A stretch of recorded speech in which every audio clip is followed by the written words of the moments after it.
By the 1530s, the Medici family had dominated Florence for a century. But now, the city was in chaos.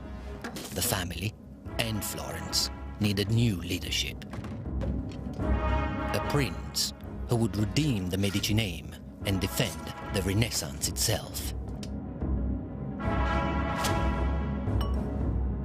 Dangerous enemies were gaining strength, the enemies of new ideas. And no one was more radical than their friend and teacher, the greatest scientist in the world, that would declare that the Earth traveled around the sun. His name was Galileu Galilei. And he would come face to face with the most terrifying weapon of the age, l'Inquisizione, the Roman Inquisition. And the Medici would be forced to choose between allegiance to the Church and loyalty to the values of the Renaissance.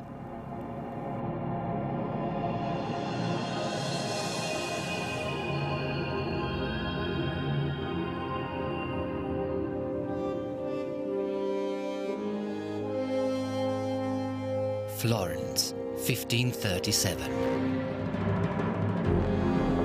The Duke of Florence, Alessandro de Medici, was the illegitimate son of a Medici pope.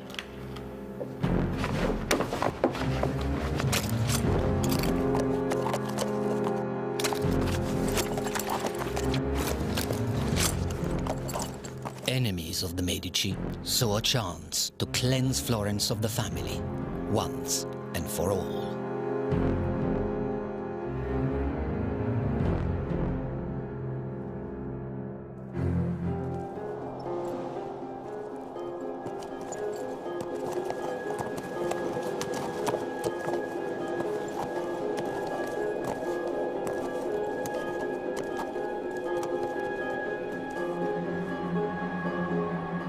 But allies of the Medici were desperate for a savior.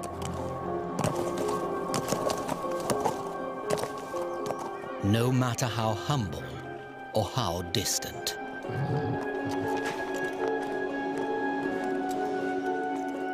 Cosimo de Medici was only 17.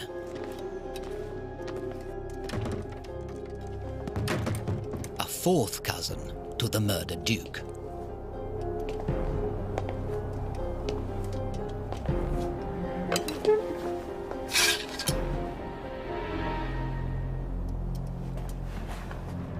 And he received his summons to Florence.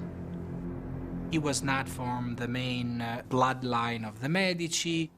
His education was not the typical humanistic education of a prince, so he was lacking a lot of those characteristics which, in the eyes of the contemporaries, would make him someone weak enough to be manipulated.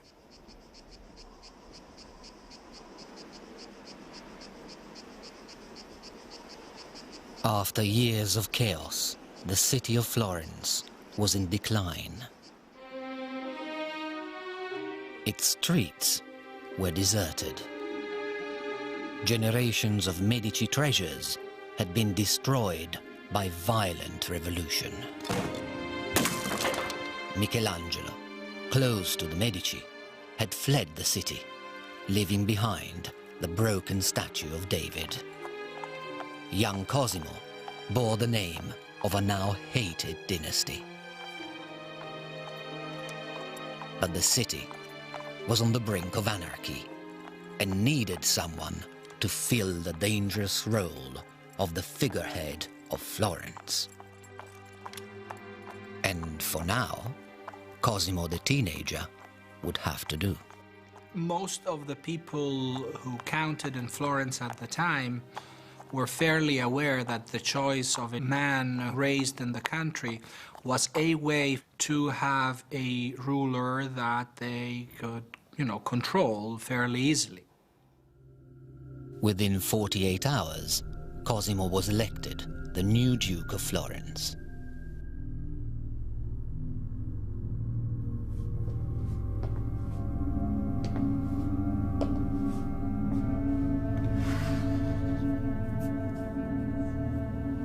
Cosimo I was an upstart.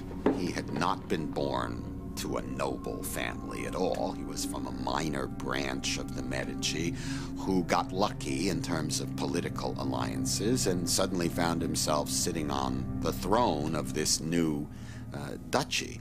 And he was always very insecure because he knew that the rest of the European royalty looked at him as some kind of, you know, who cares about this fellow? Who is he anyway? Alone and isolated, he was haunted by his sense of illegitimacy. With the constant threat of assassination, it seemed just a matter of time before his enemies caught up with Cosimo.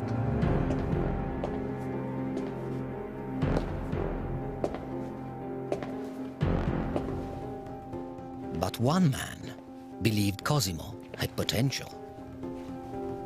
As a child, this man had rescued the broken arm of David, and for years he had kept the pieces safely hidden.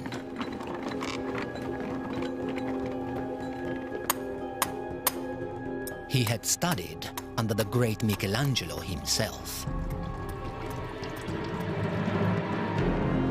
This man's name was Giorgio Vasari.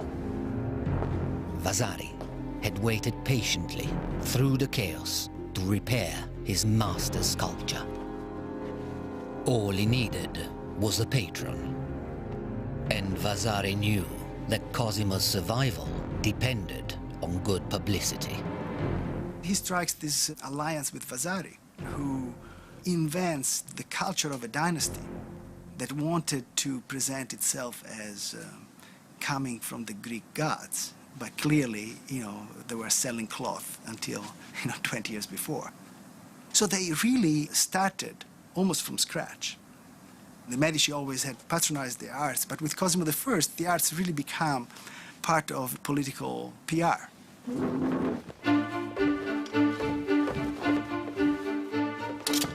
Cosimo began to fight a battle for survival on two fronts. Behind the walls of his palace, he pursued a rigorous training regime.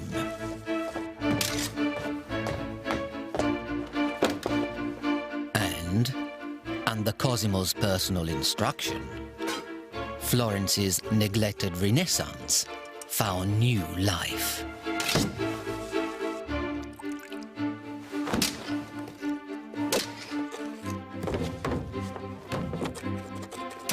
But the young duke's growing confidence was beginning to cause concern. Some openly worried where it might lead. They have mounted a young man on a splendid horse, then told him he must not ride beyond certain boundaries. Now tell me who is going to restrain him when he wants to ride beyond them. You can't impose laws on a man who is your master.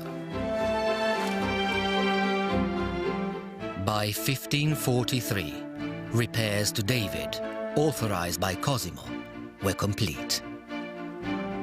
This great symbol of civic independence had risen from the ashes, but only on the orders of a Medici prince.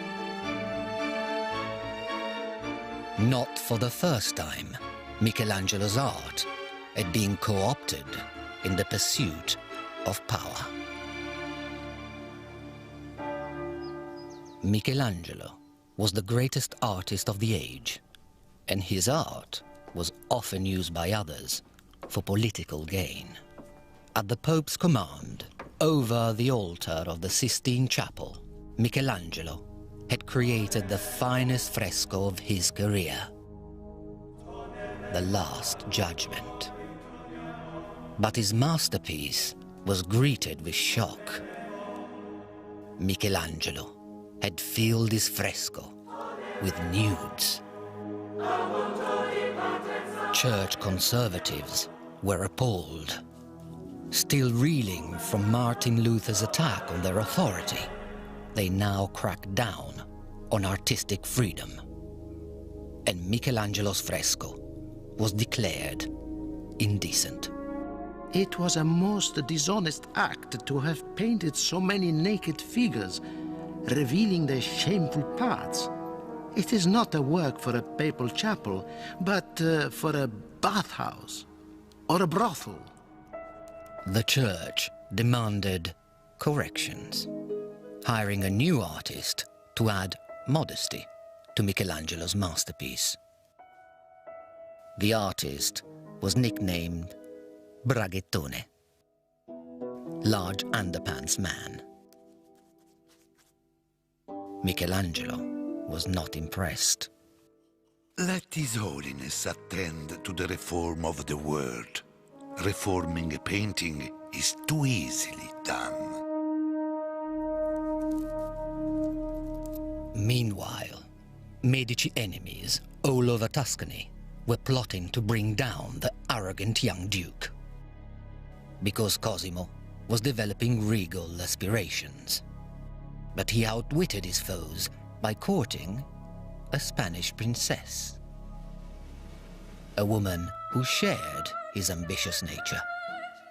A friend of the rich young lady observed, "She always wanted to win, and she always played for high stakes." Bella Eleonora, she is beautiful. She was the daughter of Pedro de Toledo, Spanish viceroy of Naples, and definitely her rank was superior to Cosimo's rank.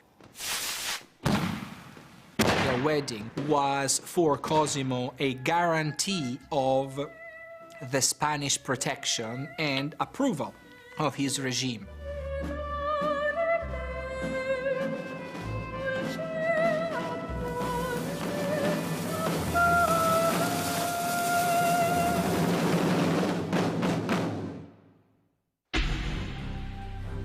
His bride brought Cosimo a handsome dowry, and more importantly, an army. Cosimo I was a warrior and a politician. And like all members of the family, he was primarily ambitious to build up the reputation of the family and the wealth of the state. And he would do anything necessary for that. He's different from the earlier Medici because he realizes that power has to come from military strength. And of course, one of the great things that he does is he builds up a navy for the first time in Florence's history. And he gets the point that if the Medici are going to keep in power, they have to have a military force. And it's Cosimo who works it out. Cosimo planned to spread his duchy from the coastline to the hills. And he went for a knockout punch. In one decisive battle, the Republic of Siena fell. The rest of Tuscany followed in capitulation to the Medici. Cosimo wasn't slow to publicize his success.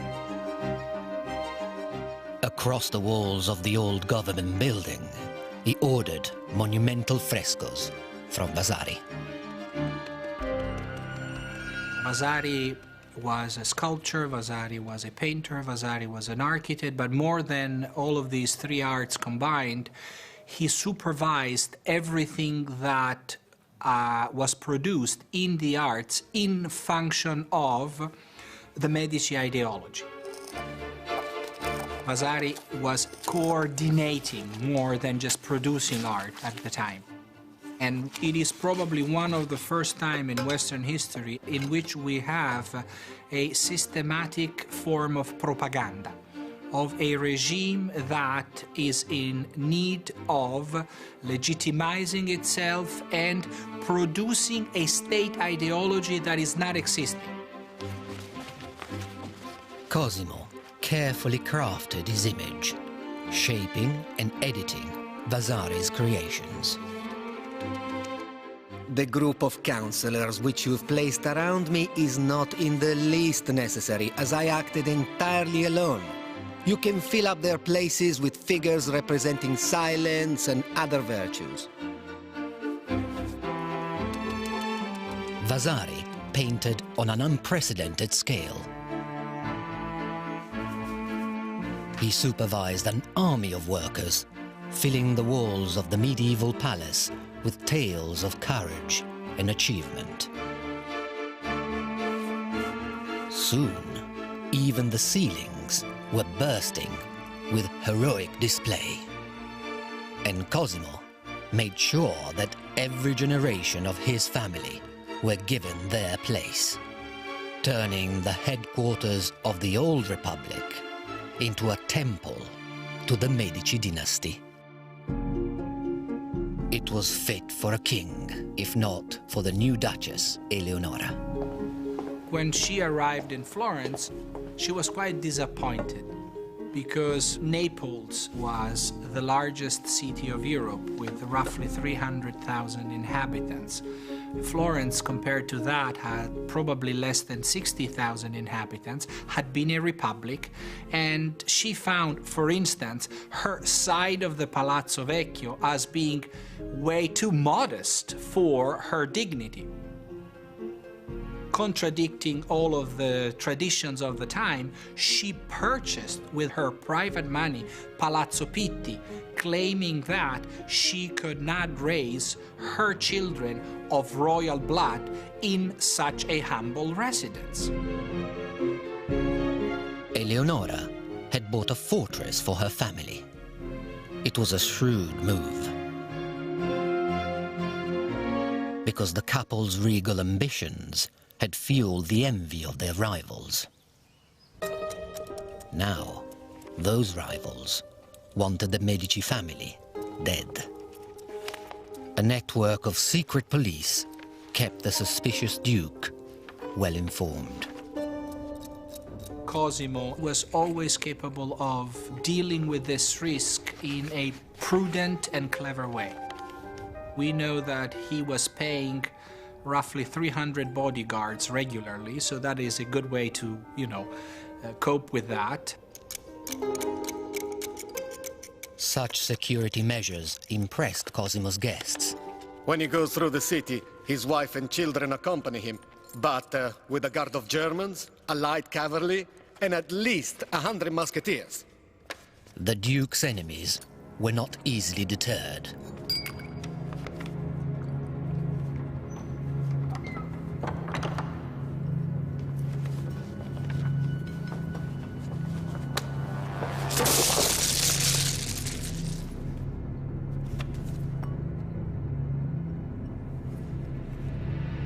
Cosimo was ruthless in revenge. He had to protect the family, to whom he was deeply devoted. Since he became prince, there is no hint that he has had anything to do with anyone but the Duchess, his wife. He lives as an outstanding family man, eating always with his wife and children at a moderately plain table. Now, Cosimo went everywhere with knives down his boots and body armor underneath his clothes.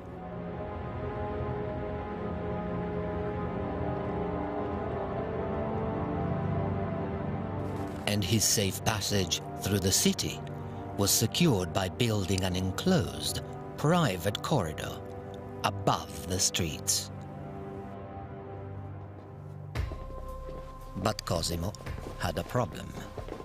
He was master of a complex administration, managed by myriad offices scattered throughout the city. For a cautious man like Cosimo, this was far too risky. He remembers everyone by name, and if he sees a stranger, he wants to know who he is and what he does. For although he has memoranda concerning income, expenses, troops, he remembers it all. It was Cosimo's realization that you couldn't run the government without a permanent bureaucracy. And if he was going to organize the government in this systematic way, then they had to have a location. Such a location had to be safe, and naturally, it had to be grand. The new buildings were constructed along two sides of a street, with a corridor linking the two wings. They were known only by the Italian word for offices, uffizi. And the original purpose of that palace was to house the government administration of Florence, which was getting bigger at that point. The Medici realized that if they wanted to run a large, modern state, they needed to have a systematic and very organized civil service, government agencies. From this well-protected base, Cosimo secured his own preeminence in Tuscany. Once again, Vasari covered the ceilings with jubilant frescoes. Vasari's main trait was that he was a great impresario. I mean, he was a decent painter, but, he wasn't great. But he was a great manager. He lines up the painters, the sculptors, the architects, the masons. Finally, Cosimo felt secure. I am a ruler who accepts the authority of no one apart from God.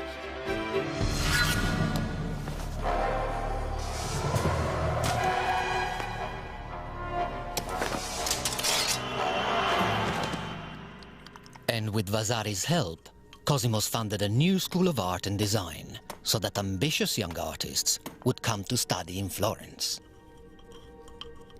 But there was one man who would never grace the school with his presence. Michelangelo, now in his 70s, resented Cosimo's dictatorial style. The man who had been discovered, nurtured, and bullied by the Medici had finally had enough.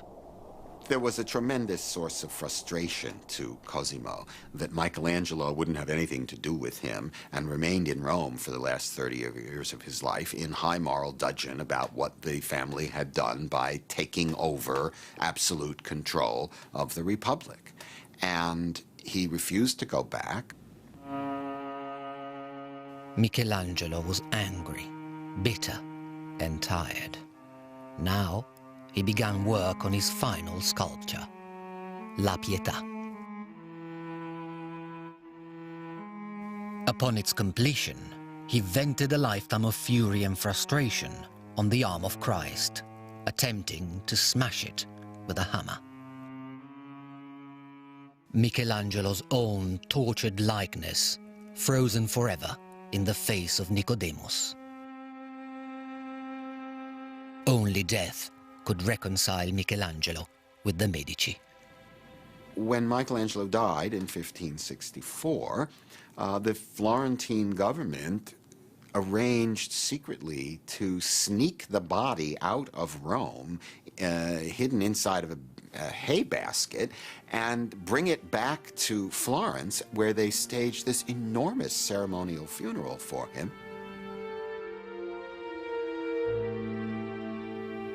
They co-opted him after his death and made him into the greatest of Florentine artists, even though for 30 years he'd been thumbing his nose at the Medici. In death, Michelangelo was granted immortality by the Medici. The culmination of Cosimo's cultural campaign would be a book, written by his image maker, Vasari. The lives of the artists would seal the reputation of the Medici forever. It was the world's first work of art history. Vasari is an extraordinary figure because he underwrites everything that Cosimo does. He puts all the great Florentine artists right back to Giotto, right through to its culmination with Michelangelo, right at the center of the story of Western European art. And they're invariably Medici-sponsored artists. So he's the great spin doctor. He's a public relations expert of the first magnitude, and we've all believed it ever since. The book was dedicated to Vasari's patron, Cosimo I.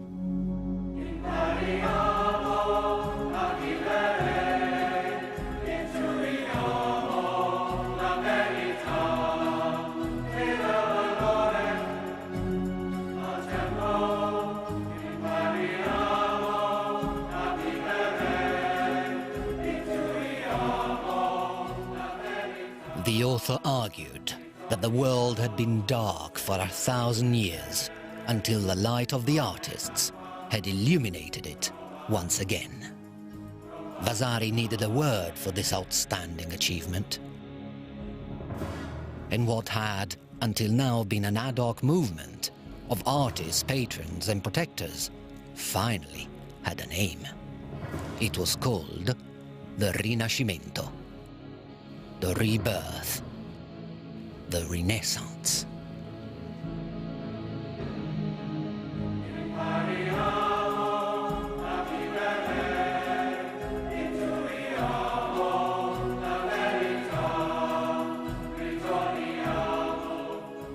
This is a crucial book, in my opinion, because it's the first book in which, for the first time, someone addresses the issue of explaining why those years in Florence under the auspices of the Medici were, quote-unquote, a creative age. This is the first, and in my opinion, most brilliant definition of the Renaissance.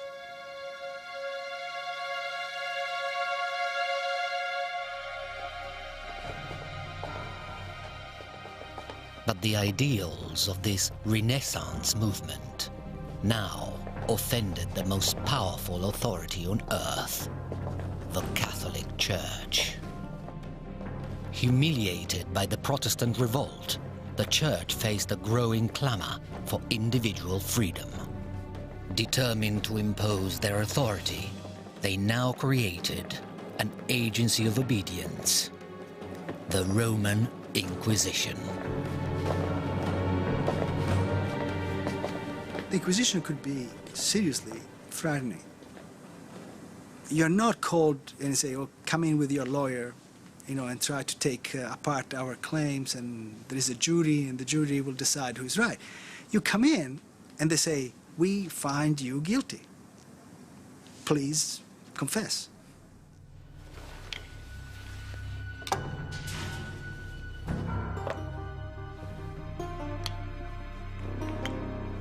In 1559, l'Inquisizione arrived in Florence. They had come to enforce the censorship of the Church. The Index of Forbidden Books was a catalogue of 583 heretical works. To possess or disseminate any named volume was a punishable crime. And the Medici owned many of these great works of the Renaissance, from the classics of the ancient world to St. Augustine, Erasmus, and Machiavelli. The list was enormous. And Cosimo had his own legacy and his reputation to protect. Cosimo haggled with the Inquisition and came to a compromise.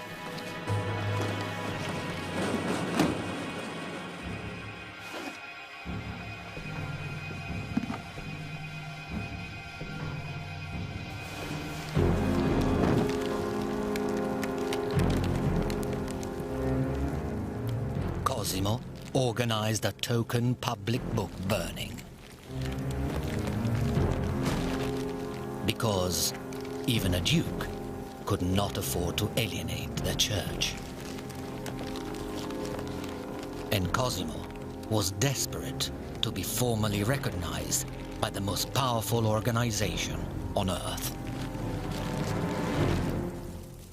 In 1569, Cosimo de Medici was crowned Cosimo I, Grand Duke of Tuscany, by the Pope himself.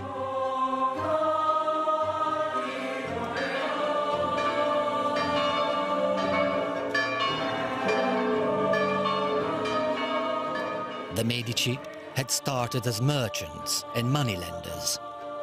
Over generations, they had climbed the precarious social ladder. As popes, they had governed all of Christendom, but Cosimo had taken them to new heights, controlling Middle Italy from coast to coast. All of Tuscany stood in awe, including a young boy who would one day contribute greatly to the Medici legacy. He would become private tutor to the Medici heirs and the greatest scientist of the age, Galileu Galilei. The world of Cosimo's descendants was the perfect stage for Galileo. If you're an art buff, that's kind of all over. The juice has gone out of it by the time that the Medici dukes are installed, by and large, give or take. But the scientific revolution is just getting going. Through the eyes of Galileo, a fusion of artist and mathematician, wine became light held together by moisture. As a courtier, his greatest selling point was his uniqueness. He was a scientist. Galileo was one of the many wonders that the Medici court could exhibit. He was appointed as mentor of the Medici young princes. So, on one hand, he satisfied the thirst of, splendor by having at court someone who could entertain and wonder people with experiments and never seen instruments. And on the other hand, he fulfilled one of the new requirements of principality, providing the young rulers with a technical education.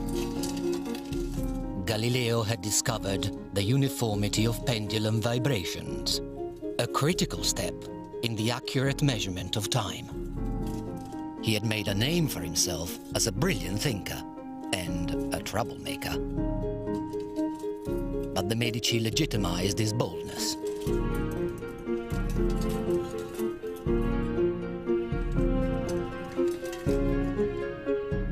In 1610, they appointed Galileo royal professor of mathematics and philosophy, with a healthy salary of 1,000 scudi a year.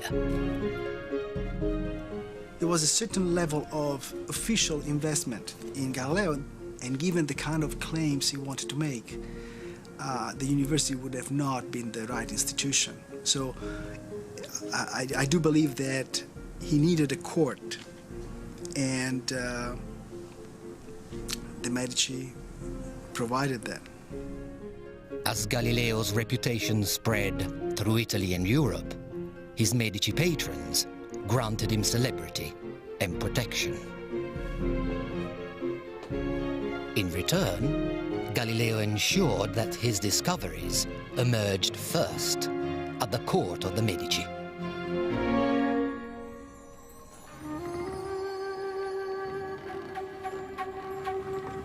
Galileo is this hybrid between a philosopher, a courtier, and a writer. The patron expects competence. There's no question about that. But also expects the spectacle. Galileo had that, and most mathematicians did not.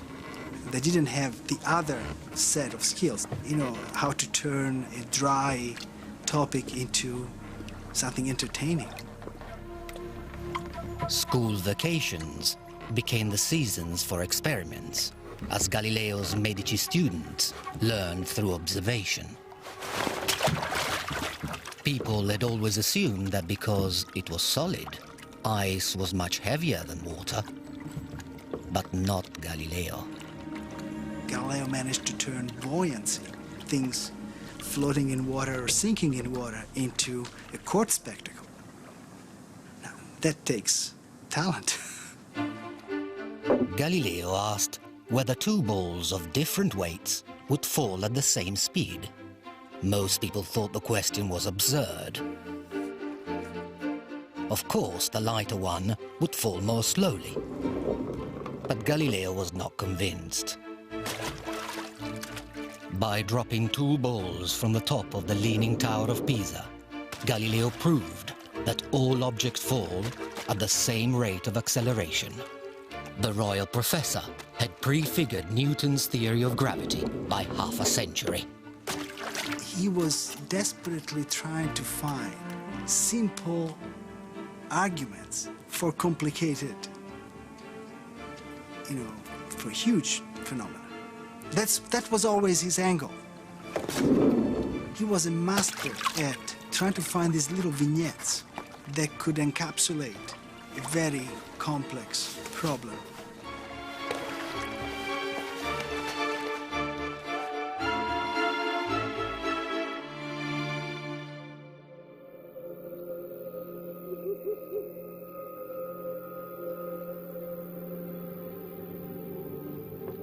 Galileo's hunger to observe was fed by a magnificent new invention, the astronomical telescope. Most nights, Galileo would point the telescope toward the moon, and then you write down or you draw what you see every night. The way you build the case is by showing what you have seen over like 30 or 40 nights. But what Galileo observed went against everything people had been taught. The moon was not the pure white heavenly body of church doctrine. Galileo was amazed. It is like the face of the earth itself, which is marked here and there with chains of mountains and valleys.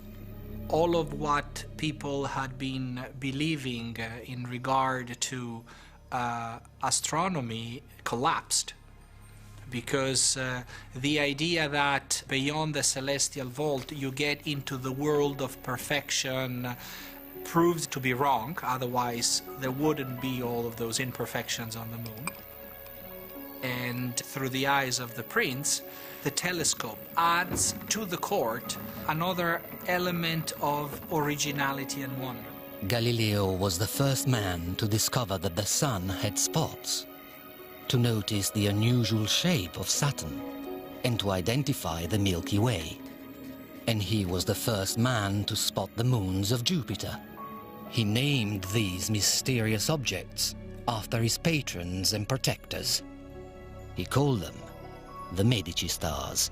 Behold, 4 stars reserved for your illustrious name, which make their journeys with marvelous speed, like children of the same family. They were the most permanent monument that the Medici could hope for, because statues wear out, paintings fade, and the satellites of Jupiter do not fade. Nothing happens to them. They're there forever. I'm sure that watching the Medici stars was probably a family sport. Thanks to Galileo, the Medici name was written into the universe. And thanks to Medici patronage, Galileo was the most famous scientist in the world. The English ambassador recorded his achievement. The professor has discovered 4 new planets rolling about the sphere of Jupiter, the true cause of the Milky Way, and that the moon is not spherical.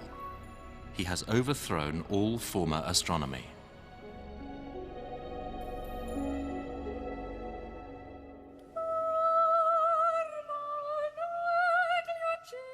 The Medici had dominated Florence for over 200 years. What had started as a local revolution now had spread beyond the borders of Tuscany.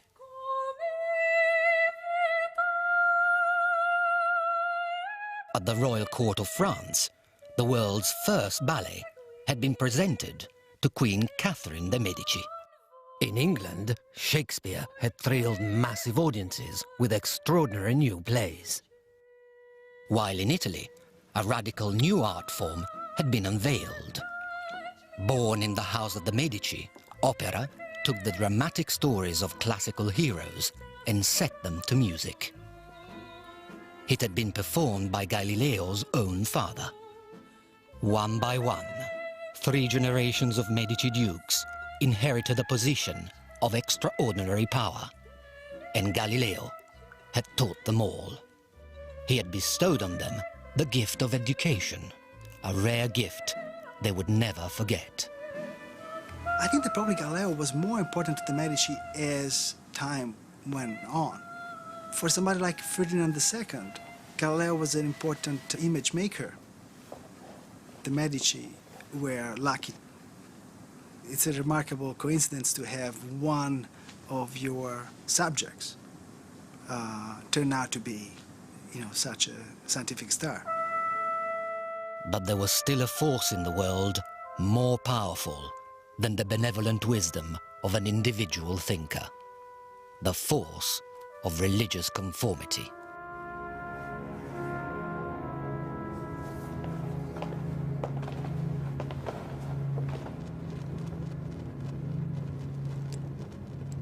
A friend of Galileo had paid the ultimate price for intellectual freedom.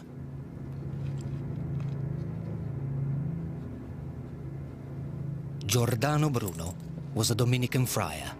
He had devoted his life to the service of God, but he was also a scientist.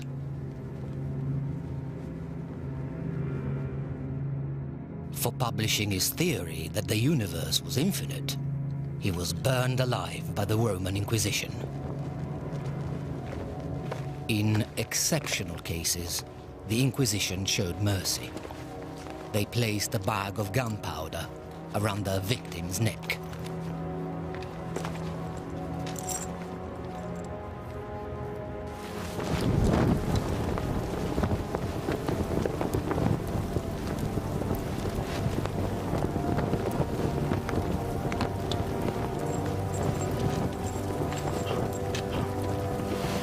Galileo knew how powerful and dangerous the truth could be. And he knew his own ideas were testing the Inquisition's patience.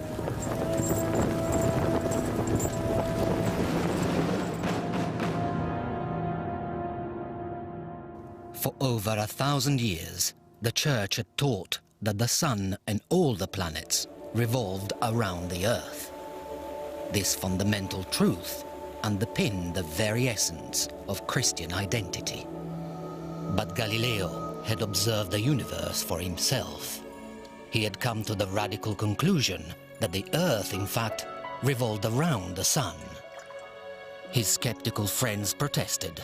Surely, if the Earth was traveling through space, then they would feel it here on Earth. Galileo argued that, as fish remain inside their bowl, even if the bowl is moved around, so we can happily exist untroubled by the motions of the planets. It was a dangerously seductive idea. I think the revelation that the Earth goes around the Sun rather than vice versa must have just been shocking. It must have been earth-shattering, literally, because it threatens the whole notion of the Christian cosmology. The choice that now faced Galileo was simple: neglect the truth to save his neck, or publish and be damned. I do not believe that the same God who has endowed us with senses, reason, and intellect has intended us to forego their use. Galileo believes completely that the Earth goes around the Sun. He knows that he cannot say that. Okay? So he's walking a thin line.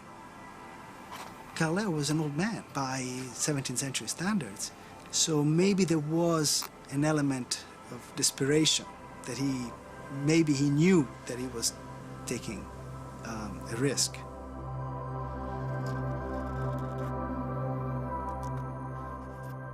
Galileo prepared a subtle argument in the form of a conversation between three friends. They just happened to be discussing the structure of the universe. He says, I'm not publishing a treatise. This is a philosophical comedy. These are fictional characters, everything is fictional, right? So you cannot hold me accountable for what fictional characters say.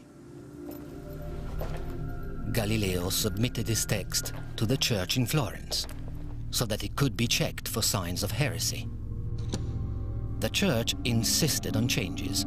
Galileo agreed. And in 1632, Galileo's pioneering masterpiece was published. Under normal circumstances, normal being friendly, he would have got away with it. In a more hostile environment, people would simply say, we do not care that Galileo has used the literary genre of a dialogue between fictional or dead people. He has said this, and we are going to hold him accountable. Galileo called his book The Dialogue of the Two World Systems and dedicated it to his student and patron, the Grand Duke of Tuscany. whose liberal munificence is the means by which it finally reaches publication.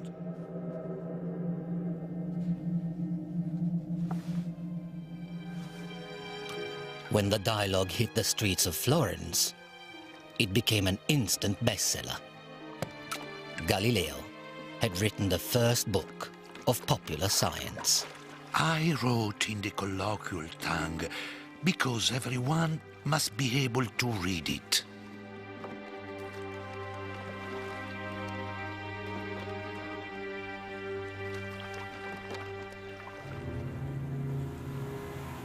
But when the dialogue reached the headquarters of the church in Rome, the Pope was furious. The Pope feels the need to put an end to Galileo writing about his scientific theories because what this produces is essentially a body of knowledge that contradicts the authoritative assertion of the Church, which, according to the common opinion of the time, was the only source of truth. Galileo was officially summoned to face the Inquisition. Now more than ever, he needed the protection of the Medici. The Grand Duke tried to prevent his mentor being hauled to Rome. But the Pope was in no mood for discussion. When His Holiness gets something into his head, that is the end of the matter, since he hardens and shows no respect to anyone. This is really going to be a troublesome affair. If you are accused by the Inquisition and you manage to stay away from Rome and negotiate things remotely, it's one thing. If they get you to Rome, you're a goner.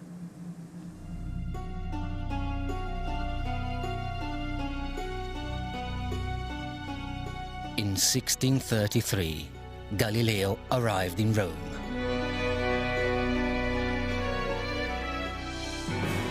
The Inquisition had their man at last. It's really a misnomer to say that Galileo's trial was a trial. It was a trial in the 17th century in the sense of the term, but it definitely was not a trial the way, we mean it. Not only there is no jury, but the suspect has very little access to the case that is being built. In Galileo's case, the machinery had been going on without him knowing for a long time. They already had a file on him. It's amazing. I mean, it's actually scary. If you read the manuscript, the documents, you see that the machine starts, is set into motion, and it's not clear how it can be stopped. Ordered to dress in the white robes of a penitent, Galileo had been shown the instruments of persuasion. The Inquisition reliance on torture is not seen as part of the punishment. It is seen as a practice to get to the truth. The belief is that the suspect has seen things, has done things, and he or she does not want to admit that. And so torture comes in. They really squeeze the truth out of you. Back in Tuscany, the Medici Grand Duke faced a terrible choice. For over 200 years, his family had nurtured generations of radical thinkers. They were far more than financial backers. The Medici had prided themselves on intimate involvement with the creative process. As a family, they had recognized great ideas as well as public relations opportunities. But now, they were a royal dynasty, anxious to retain control of their territory. And they depended for survival on the benevolence of an even greater power, the papacy.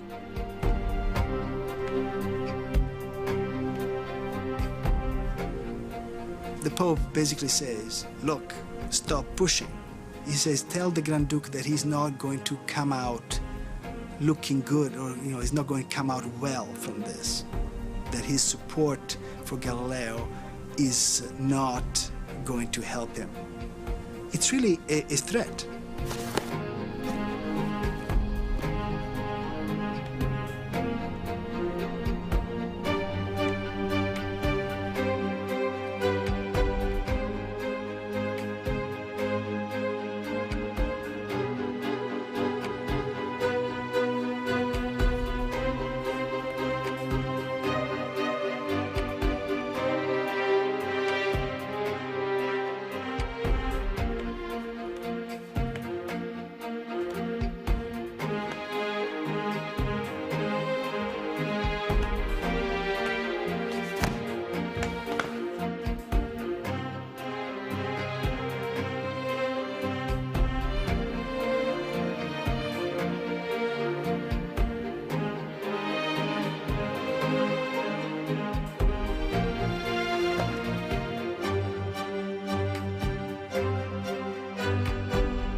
The Medici Grand Duke, Ferdinando II, stopped paying Galileo's expenses.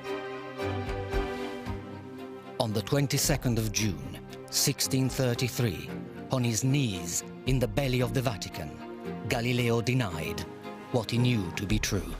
I still hold as most true and indisputable the stability of the earth and the motion of the sun. I am in your hands. Do with me what you please. When the Medici stopped not just patronizing but protecting Galileo, they put an end to a certain idea of Renaissance, which consisted in patronizing any type of art, no matter which their religious or ideological implications were. Galileo was sentenced to house arrest in his beloved Tuscany. It was there that he died, a broken old man. In a fit of remorse, the Medici planned a public funeral, but the church overruled them. There would be no public mourning for Galileo. He was the last in a galaxy of Medici stars. For over 200 years, one family, driven by ambition, had left an extraordinary legacy in their wake. For they had been the patrons of genius.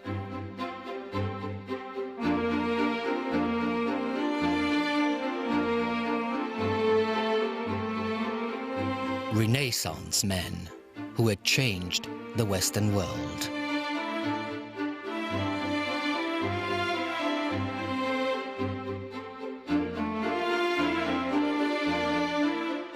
In their name, daring new artists had created the greatest works of the Italian Renaissance. And what had started in Florence could not be stopped. A new energy had been unleashed, a spirit of reason and enlightenment that would give rise to the modern world. Many patrons would try to follow in their footsteps, but none would ever match the legacy of the Medici, godfathers of the Renaissance.